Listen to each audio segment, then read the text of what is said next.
بسم اللہ الرحمن الرحیم۔ السلام علیکم۔ آج ہمارا موضوع ہے حضرت عمر بن وہب رضی اللہ عنہ کا انفرادی دعوت دینا اور ان کے اسلام لانے کا قصہ۔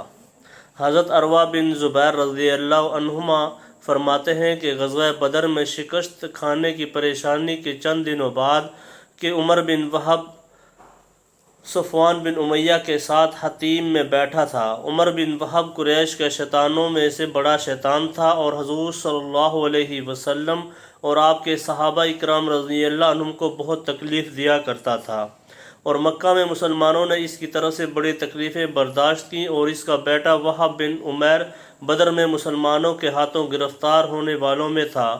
عمیر بن وہب نے قلیب بدر کا ذکر کیا، جس کنویں میں 70 کافروں کو قتل کر کے ڈالا گیا تھا، اور دیگر مصیبتوں کا بھی تذکرہ کیا۔ تو صفوان نے کہا، اللہ کی قسم ان لوگوں کے بعد تو اب زندگی میں کوئی مزہ نہیں رہا۔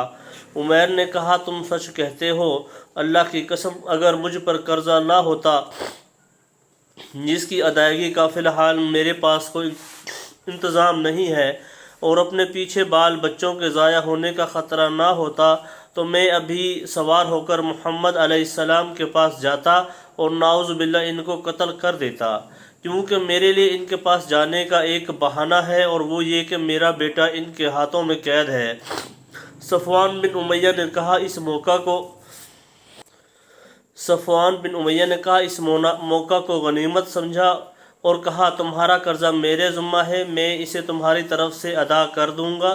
تمہارے بال بچے میرے بال بچوں کے ساتھ رہیں گے، اور جب تک وہ زندہ رہے میں اپنی وسعت کے مطابق ان کا پورا خیال رکھوں گا۔ عمیر نے کہا، میری اور اپنی یہ باتیں راز میں رکھنا۔ صفوان نے کہا، ایسا ہی کروں گا۔ عمیر کے کہنے پر تلوار تیز کر دی گئی اور زہر میں بجھا دی گئی۔ پھر وہاں سے چل کر وہ مدینہ پہنچے۔ حضرت عمر بن خطاب رضی اللہ عنہ مسلمانوں کی ایک جماعت میں بیٹھے ہوئے جنگ بدر کے حالات کا تذکرہ کر رہے تھے، اور مسلمانوں کو اللہ تعالیٰ نے جو ظاہر کے خلاف فتح سے نوازا اور دشمنوں کو جو کھلی شکست دکھائی، اس کا تذکرہ کر رہے تھے۔ اتنے میں حضرت عمر رضی اللہ عنہ کی نگاہ عمیر بن وہب پر پڑی، جو گلے میں تلوار لٹکائے ہوئے مسجد کے دروازے پر اپنی سواری بٹھا چکے تھے۔ حضرت عمر نے کہا، یہ کتا اللہ کا دشمن عمیر بن وہب بری نیت سے ہی آیا ہے، اس نے ہمارے درمیان فساد برپا کیا تھا، اور بدر کے دن ہمارا اندازہ لگا کر اپنی قوم کو بتایا تھا۔ چنانچہ حضرت عمر رضی اللہ عنہ فوراً آپ صلی اللہ علیہ وسلم کی خدمت میں گئے اور عرض کیا، یا نبی اللہ، یہ اللہ کا دشمن عمیر بن وہب اپنے گلے میں تلوار لٹکائے ہوئے آیا ہے۔ آپ صلی اللہ علیہ وسلم نے فرمایا، اسے میرے پاس لے آؤ۔ چنانچہ حضرت عمر رضی اللہ عنہ گئے اور عمیر کی تلوار کے پرتلے کو اس کے گریبان سمیت پکڑ کر کھینچا، اور اپنے ساتھ کے انصار سے کہا، تم جا کر حضور صلی اللہ علیہ وسلم کے پاس بیٹھ جاؤ، اور اس خبیث سے ہوشیار رہنا، اس کا کوئی اعتبار نہیں۔ پھر حضرت عمر رضی اللہ عنہ اسے لے کر حضور صلی اللہ علیہ وسلم کی خدمت میں آئے۔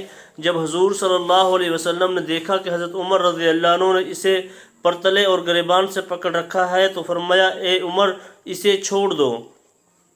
اے عمیر، قریب آ جاؤ۔ عمیر نے قریب آ کر کہا، صبح بخیر، اور جاہلیت والے آپس میں یوں سلام کیا کرتے تھے۔ حضور صلی اللہ علیہ وسلم نے فرمایا، اے عمیر، اللہ تعالیٰ نے ہمیں تمہارے اس اسلام سے بہتر سلام سے نوازا ہے، اور وہ ہے السلام علیکم، جو کہ جنتیوں کا آپس میں سلام ہوگا۔ عمیر نے کہا، اللہ کی قسم اے محمد صلی اللہ علیہ وسلم، میرے لیے تو یہ نئی بات ہے۔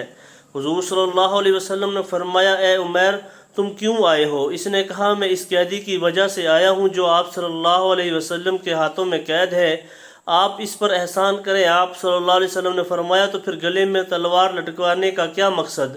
عمیر نے کہا، اللہ ان تلواروں کا برا کرے، یا تلواریں ہمارے کچھ کام آئیں۔ آپ صلی اللہ علیہ وسلم نے فرمایا، مجھے سچ بتاؤ، کیوں آئے ہو؟ عمیر نے کہا، میں تو صرف اسی لیے آیا ہوں۔ آپ صلی اللہ علیہ وسلم نے فرمایا، نہیں، بلکہ تم اور صفوان بن امیہ حطیم میں بیٹھے تھے، تم نے قریش کے ان لوگوں کا تذکرہ کیا تھا جن کو مار کر بدر کے کنویں میں پھینکا تھا۔ پھر تم نے کہا تھا، اگر مجھ پر قرضہ اور بال بچوں کی ذمہ داری کا بوجھ نہ ہوتا تو میں جا کر نعوذ باللہ آپ صلی اللہ علیہ وسلم کو قتل کر آتا۔ پھر صفوان بن امیہ نے تمہارے قرضے اور بال بچوں کی ذمہ داری اس شرط پر اٹھائی کہ تم مجھے قتل کر دو، حالانکہ اللہ تعالیٰ تمہارے اور تمہارے اس ارادے کے درمیان حائل ہے۔ حضرت عمیر نے یہ سنتے ہی فوراً کہا، میں اس بات کی گواہی دیتا ہوں کہ آپ صلی اللہ علیہ وسلم اللہ کے رسول ہیں۔ یا رسول اللہ، آپ جو آسمان کی خبریں اور اترنے والی وحی ہمیں بتاتے ہیں، ہم اس کو جھٹلاتے تھے، اور یہ تو ایک ایسا واقعہ ہے جس میں میرے اور صفوان کے علاوہ اور کوئی موجود نہیں تھا۔ اللہ کی قسم مجھے پورا یقین ہے کہ یہ بات آپ کو اللہ ہی نے بتائی ہے۔ لاکھ لاکھ شکر ہے اس اللہ کا جس نے مجھے اسلام کی ہدایت سے نوازا، مجھے یہاں کھینچ کر لایا۔ پھر انہوں نے کلمہ شہادت پڑھا۔ حضور صلی اللہ علیہ وسلم نے فرمایا، اپنے بھائی عمیر کو دین کی باتیں سکھاؤ اور قرآن اسے پڑھاؤ اور اس کے قیدی چھوڑ دو۔ چنانچہ حضرت صحابہ رضی اللہ عنہم نے ایسا ہی کیا۔ پھر حضرت عمیر نے عرض کیا، یا رسول اللہ، میں اللہ کے نور کو ہٹانے کے لیے بہت کوشش کرتا تھا اور اللہ کے دین والوں کو بہت زیادہ تکلیف پہنچاتا تھا۔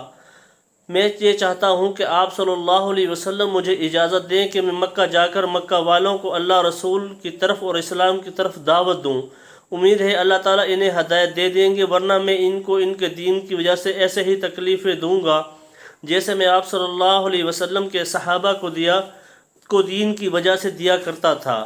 چنانچہ آپ صلی اللہ علیہ وسلم نے ان کو اجازت دے دی اور وہ مکہ چلے گئے۔ حضرت عمیر بن وہب کے مکہ سے روانہ ہونے کے بعد صفوان یہ کہا کرتا تھا، اے لوگو، چند دنوں کے بعد تمہیں ایک ایسی خوشخبری ملے گی جو تمہیں بدر کی ساری مصیبتیں بھلا دے گی۔ صفوان حضرت عمیر کے بارے میں آنے والے سواروں سے پوچھا کرتا تھا، یہاں تک کہ ایک سوار نے آ کر انہیں بتایا کہ عمیر رضی اللہ عنہ تو مسلمان ہو چکے۔ یہ سن کر صفوان نے اس بات کی قسم کھائی کہ نہ تو وہ کبھی عمیر رضی اللہ عنہ سے بات کرے گا اور نہ اس کے کسی کام آئے گا۔ ابن جریر نے حضرت عروہ رضی اللہ عنہ سے لمبی حدیث بیان کی ہے جس میں یہ مضمون بھی ہے کہ حضرت عمر مکہ واپس